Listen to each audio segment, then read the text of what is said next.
If you grew up in the 1970s, summer breaks were a time of unmatched freedom and independence. Unlike today, kids back then enjoyed a season with far less supervision, where parenting norms allowed for more self-directed adventures. During those warm months, the 1970s kids explored the world on their own, learning to make decisions and solve problems without much adult interference. This period fostered a confident approach to life as they figured things out by themselves. Do you think this kind of independence shaped them for better or worse? And could today's kids benefit from a similar experience? What other things make the 70s kids different? Let's find out. Restriction and bikes. In the 1970s, children wielded a kind of freedom that seems almost unthinkable today. There were no cell phones or supervised play dates. Kids were entirely in charge of their social lives, going door to door in their neighborhoods, asking, "Can Adam come out and play?" If Adam wasn't available, they simply moved on to the next house. For those without nearby friends, making a call from the family's kitchen phone was the next best option. Once friends were gathered, transportation was hardly an issue. The primary mode of travel wasn't a parent's car, but a bicycle, often found leaning against the garage wall or lying in the yard where it was left the day before. In today's world, a child's most prized possessions might be their cell phone or video game console, but in the 70s, a bicycle was the ultimate ticket to freedom. It was a way to get around, a vessel for adventure, a way to visit friends, explore neighborhoods, and embark on spontaneous adventures without parental oversight. The bicycles of the 1970s, like the high-rise handlebars and banana seats of the Schwinn Stingray, were iconic. However, not every family could afford such luxuries. Many children rode Huffies from Kmart or Free Spirits from Sears. Despite their less prestigious brands, these bikes were cherished and rode hard, accumulating countless miles over a long summer. The bikes were the symbol of childhood independence, transitioning into a more contemporary perspective. Today's children experience a different reality. Modern parenting often involves strict controls over electronic usage, with devices like tablets reserved solely for long car journeys to stave off boredom. Unlike the 70s, where a child's entertainment came from physical activities like playing rounders at the edge of a field, racing on bikes, or skating down streets, today's fun is often mediated through screens. Despite having access to bikes, roller skates, and skateboards, these items frequently gather dust in garages, overlooked in favor of digital entertainment. Today's parents, concerned with safety and cleanliness, have created a culture heavily reliant on hand sanitizers and protective gear like bicycle helmets. The idea of a child riding a bicycle without a helmet today could lead to public scrutiny, with accusations of negligence. This is a far cry from the 1970s, when wearing a helmet was not the norm and could even make a child a target for teasing and bullying. Reflecting on these shifts, it's clear that the world has changed. The protective measures deemed necessary today were non-existent in the 1970s, a time when scrapes and bruises were considered part of growing up, and independence was allowed and encouraged. This difference raises questions about the balance between safety and freedom, and whether the scales have tipped too far in one direction. If you think the freedom of the 70s is what makes it peculiar, wait till you see what comes next on our list. 5th grade graduation. Back then, there were no 5th grade graduation ceremonies or kindergarten commencements. When the final school bell rang, it simply meant that summer had started. The true feeling of summer didn't sink in until Monday morning rolled around and there was no school to attend. If both parents were working, kids would be left to their own devices all day. Even if a mom was home, she didn't want her kids just sitting around inside. She encouraged them to go out and do something. Kids learned quickly not to complain about being bored, because that would just prompt mom to find chores or tasks for them, which was something they wanted to avoid. The 70s playground. In the 1970s, the neighborhood playgrounds were quite a different scene from what children experience today. Back then, the playgrounds were dotted with metal structures designed for daring climbs and high adventures. Unlike the modern playgrounds crafted from plastic with safety railings and gently curving slides, the equipment from the 70s was robust and unforgiving, made primarily of metal and often coated with flaking, colorful lead paint. These playgrounds were less safe and featured equipment that could become extremely hot in the sun. The tall, straight steel slides, for instance, would heat up to 140 degrees on sunny days, a real hazard for any child daring to slide down in shorts. Despite the danger, these slides were normal during the summertime fun. Another popular feature was the merry-go-round, a simple metal platform that could spin fast, especially when older kids decided to give it a whirl. It wasn't uncommon for a child to be thrown off from the force, yet it remained a beloved challenge among the more daring. The rocket ship slides,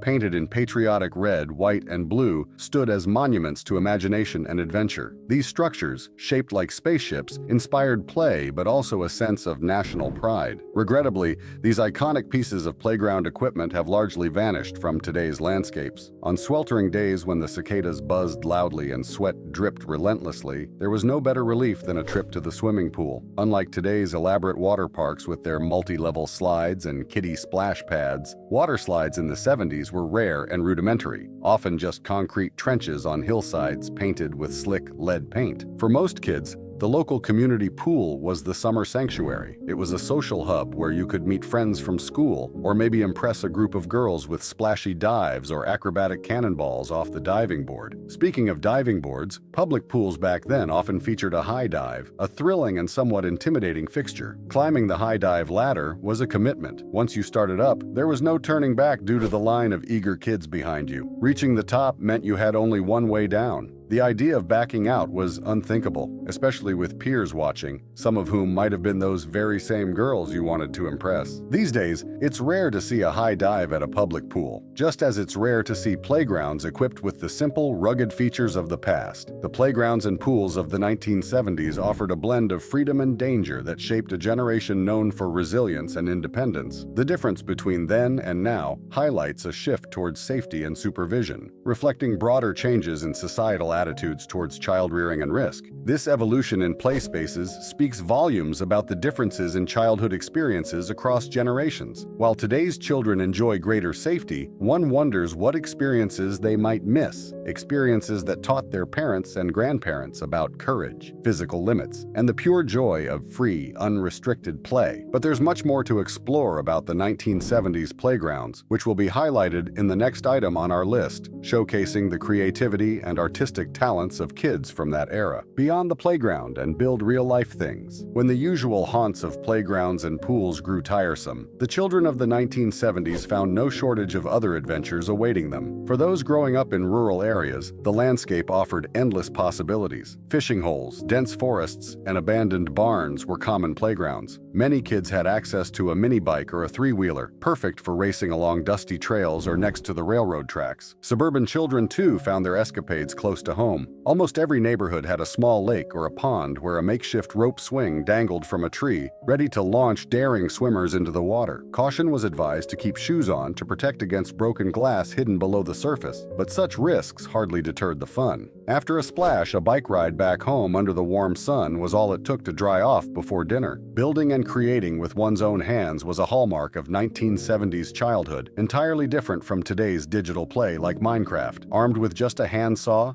a hammer, and some nails, kids built real structures, forts in backyards, treehouses in the woods, and homemade go-karts. These wooden vehicles, often towed behind bikes or raced down neighborhood hills, were steered by ropes tied to the front axle and notably lacked brakes. With the abundance of new construction at the time, scavenging for lumber was never a problem. Bike ramps were another staple of youthful engineering. Inspired by the daredevil stunts of Evel Knievel, children constructed their ramps from planks of wood set on cinder blocks, bricks, or additional wood scraps. These ramps weren't just for show, they were launch pads for jumping over rows of friends' bikes, and sometimes even the more daring would attempt to leap over their friends. Evel Knievel might have jumped over cars, buses, and canyons, but these young adventurers started with what they had. Interestingly, parents of the 1970s were far less concerned about these potentially dangerous stunts than parents today. If they ever intervened, it was often to grab a camera rather than to stop the activity. They were usually the ones capturing these fearless moments, a time when childhood was less supervised and more risk-tolerant. This era of less supervision and greater freedom allowed children to explore, build, and test their limits in ways that are often restricted now. This freedom is nothing compared to the 70s freedom towards our yellow friend in the sky, the friendly sun. Back in the 70s, when kids roamed freely under the sun, no one was telling them to fear its rays or slather on sunblock.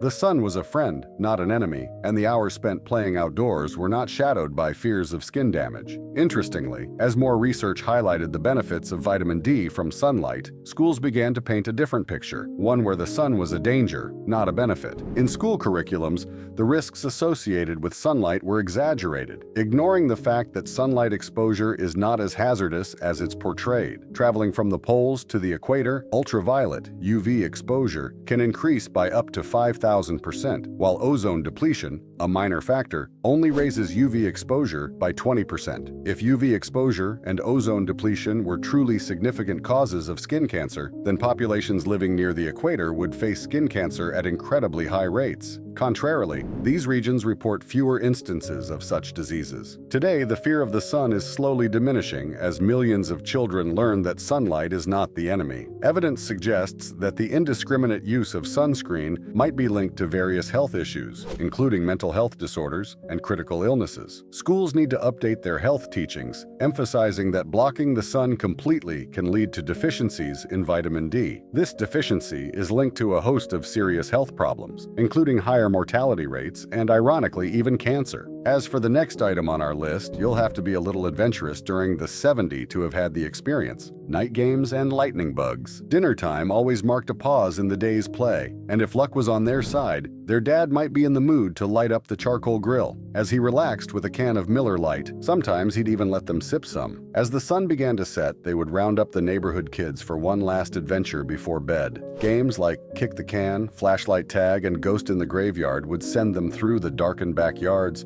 trying their best to stay silent and avoid being found. As dusk settled on humid, still nights, lightning bugs began to flicker to life. Armed with a butterfly net and a dose of patience, they would catch as many of these glowing beetles as they could, trying to make a lantern from a mason jar with holes punched in the lid. When the final call to come inside echoed through the air, they would trudge back home, falling into bed exhausted. With the night air flowing through an open window and the sound of crickets chirping, only occasionally interrupted by the zap of a bug zapper, they would drift off to sleep. Back then, they didn't realize that those endless summer days would eventually fade away. This adventurous spirit can lead to a dirty and germ-infested body for the kids. So what was their approach back then towards cleanliness? Cleanliness and antibacterial. Back in the 70s, children splashed in mud and got dirty without worries, as antibacterial soaps were nowhere to be found. Parents weren't bombarded with ads urging them to shield their kids from every speck of dirt. Instead, simple soap and water did the trick, and allergies among children were a rare sight. Today, the scene has shifted dramatically. Parents who strive for an overly hygienic environment for their children inadvertently increase their kids' risks of developing asthma, allergies, and eczema. This hypercleanliness limits babies' exposure to germs, crucial for teaching their immune systems to fight off pathogens. As a result, these under-challenged immune systems become too sensitive, often leading to allergies. The Food and Drug Administration, FDA, has even recognized that antibacterial soaps, particularly those containing triclosan, might threaten human health by fostering dangerous superbugs that were unknown just a few decades ago. Local roller ring. During summer break, a favorite hangout for catching up with friends was the local roller rink, known as Apple Rollerway. Each session there featured a special event called the Snowball Skate. During this event, the DJ would direct all the boys to one end of the rink and all the girls to the other. Then, one group would skate across to the other side to pick a partner for a slow song, holding hands as they skated together. For those who weren't chosen for the Snowball Skate, it was an ideal time to enjoy a hot dog and a Coke, or play a game of foosball with friends. Unfortunately, the cherished Apple Rollerway closed its doors in the 1980s. Remarkably, the original wooden skating surface still exists. It now serves as the floor of the Ace hardware store that occupies the building. Almost anyone can visit the local roller ring, but the next 70s experience we'll discuss is tailored specifically for the tech-savvy individual. Tech and toys. The 70s marked a technological revolution that shaped generations. Home box office, HBO, debuted in 1971, transforming home entertainment by broadcasting films and live sports directly into living rooms. It began with the film Sometimes a Great Notion and an NHL hockey game, pioneering the concept of premium television. In 1975, Sony introduced Betamax, a revolutionary videotape playing device that brought cinema into homes. This innovation was soon followed by the VHS in 1977, which further popularized home video. That same year saw the first video rental store, changing how people accessed and watched movies forever. Another groundbreaking moment came in 1977 with the launch of the Apple II a computer that democratized technology, making it accessible to the masses. This device was for the tech-savvy and everyone, catalyzing the personal computing revolution. The mid-70s also saw the birth of computerized toys, blending entertainment with technology. Atari introduced Pong in 1975, placing it under many Christmas trees. This simple video game is connected to family TVs, allowing users to play digital table tennis, a novel concept at the time. In 1976, Mattel's Electronic Auto Race hit the streets as the first electronic handheld game. This game was straightforward yet revolutionary, captivating kids with its digital car racing. It was so successful that Mattel released an electronic football game a year later, featuring American football, which became a hit. The Little Professor, launched in 1976, was a handheld computer that made learning math fun.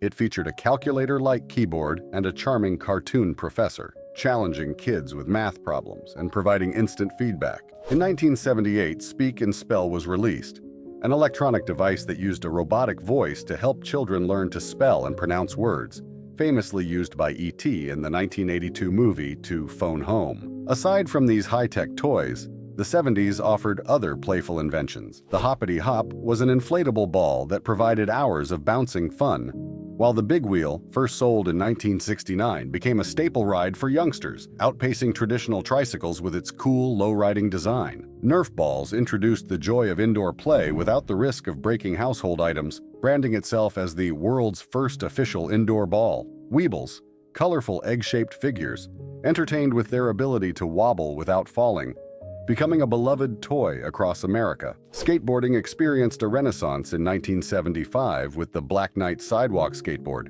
reinvigorating the sport with new energy and style. Stretch Armstrong, an action figure introduced in the 70s, became famous for his incredible durability, capable of stretching and twisting without breaking. Baby Alive dolls also made their debut, mimicking real babies with abilities to eat, drink, and necessitate diaper changes, enchanting children with their lifelike functions. Hot Wheels captivated both boys and girls with their sleek designs and fast-moving capabilities. These toys raced across tracks at thrilling speeds, sparking a love for automotive toys that continues to endure. The 70s were indeed a decade of technological and playful marvels, leaving a lasting impact on the ways we live, play, and interact with media. This brings us to the most cherished 70 neighborhood games. Neighborhood games. In the 1970s, kids roamed the streets in groups, eventually winding up at someone's house where it was easy to spot no adults around to supervise. Here, they could spontaneously start a game of football or baseball in the backyard,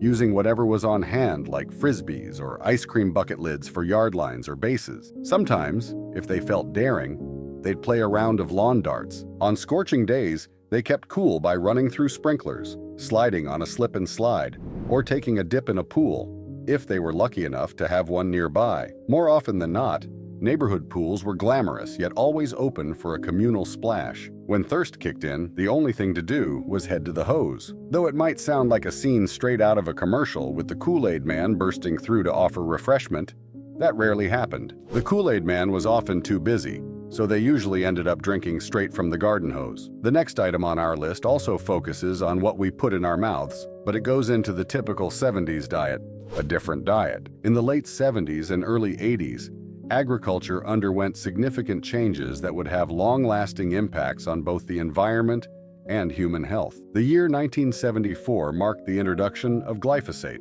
the world's best-selling and most controversial herbicide. This chemical quickly became a staple in agricultural practices, praised for its effectiveness but later criticized for its toxicity. Monsanto, a key player in the agricultural industry, began manipulating plant genomes to create genetically modified organisms, GMOs, that tolerated glyphosate-based pesticides and required them for optimal growth. This shift was quick. Before the mid-70s, there was a rich diversity of organic farms that used minimal pesticides, and the nutrient content of food was considerably higher than it is today. As modern food technology advanced, it brought with it a slew of artificial ingredients intended to extend shelf life. Emulsifiers, preservatives, and artificial sweeteners began to populate ingredient lists, especially in dairy products, leading to a time dominated by low-fat and sugar-free options. This was done at the cost of our health, as these additives were often harmful. Wheat, once the cornerstone of diets around the world,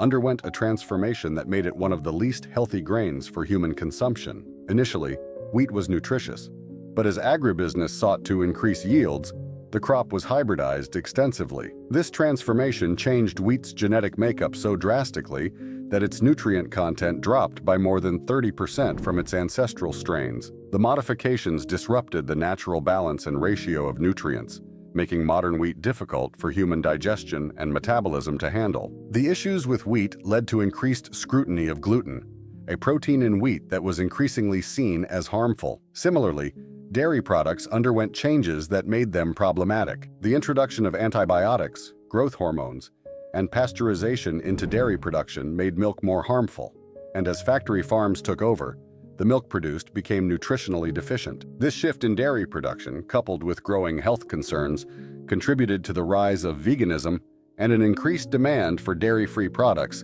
much like the shift that's experienced over time with car usage. Car use. In the 70s, cars came equipped with seat belts, though they were just the lap belt variety. However, hardly anyone used them. The idea of buckling up was so foreign that most people, including the ones I knew, never wore their seatbelts. Fast forward to today, and the scenario has dropped for adults. There are stringent laws about using car seats for children. These laws reflect a growing recognition of the risks involved in not securing children properly in vehicles. Same way, the security, experience, and safety of kids were different in the 70s when it came to Halloween. A different Halloween. Halloween was the biggest night of the year for children, second only to Christmas. They roamed freely through the neighborhood, knocking on doors and collecting free candy, all without adult supervision.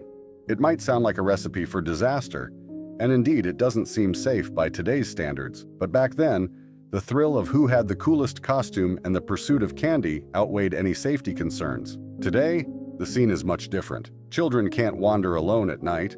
They must be escorted by adults and often trick or treat in the safety of daylight. Many parents even choose the controlled environment of a mall for Halloween festivities, homework, and TV.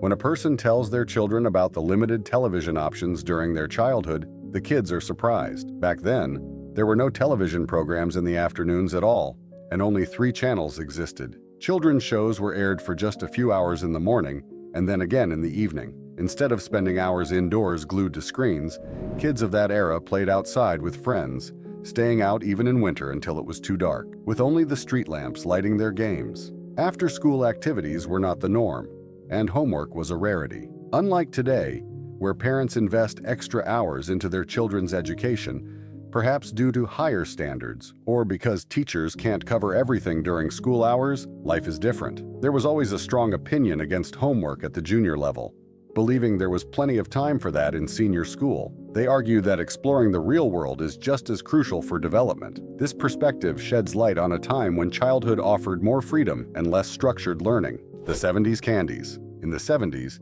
candy wasn't just sweet, it was an experience. From candies that snapped, crackled, and popped in your mouth to those that transformed from hard candy to chewing gum, the era brought a playful revolution to the candy aisles. One standout was Pop Rocks, introduced in 1975. These candies were not just eaten, they were an event. Kids delighted in the intense popping sensation and the bold, fizzy noises they made as they dissolved. Pop Rocks, with their bright colors and thrilling textures, became an instant favorite among the adventurous youth of the decade. Another popular treat was bottle caps, which resembled the metal caps on soda bottles and tasted like sweethearts. Available in flavors like cherry, root beer, cola, and grape, bottle caps captured the essence of popular sodas in a crunchy, sweet form, making them a beloved choice for 70s kids. Then there were Razzles, first introduced in 1966, but truly a child of the 70s spirit. Razzles offered a magical transformation that fascinated children. What started as a crunchy candy soon turned into chewing gum. The novelty of Razzles was captured in their catchy jingle, "First it's a candy, then it's a gum. Little round Razzles are so much fun." Laffy Taffy brought humor to the candy experience with jokes printed on every wrapper, turning these candies into collectible items. The taffy itself was a stretchy, flavorful treat that extended the fun with every chew. Like-a-Made Fun Dip was another interactive treat. It involved a vanilla-flavored candy stick that kids would lick, dip into a packet of flavored sugar, and then lick again, enjoying layers of tangy sweetness. The concept of a candy that lasted forever was brought to life with the everlasting Gobstopper. Inspired by Roald Dahl's Charlie and the Chocolate Factory, everlasting gobstoppers made their real-world debut in 1976. These jawbreakers changed flavors and colors as kids savored them, promising a long-lasting candy adventure. Lastly, the Charms Blow Pops, introduced in 1973, were the ultimate two-in-one treat. After navigating through the hard candy shell, kids were rewarded with a chewy bubblegum center, making these lollipops a staple treat of the era. The 70s were a time when candy was more than just a treat. It was a part of the culture, offering fun, surprises, and sweet innovations that mirrored the playful and experimental spirit of the times.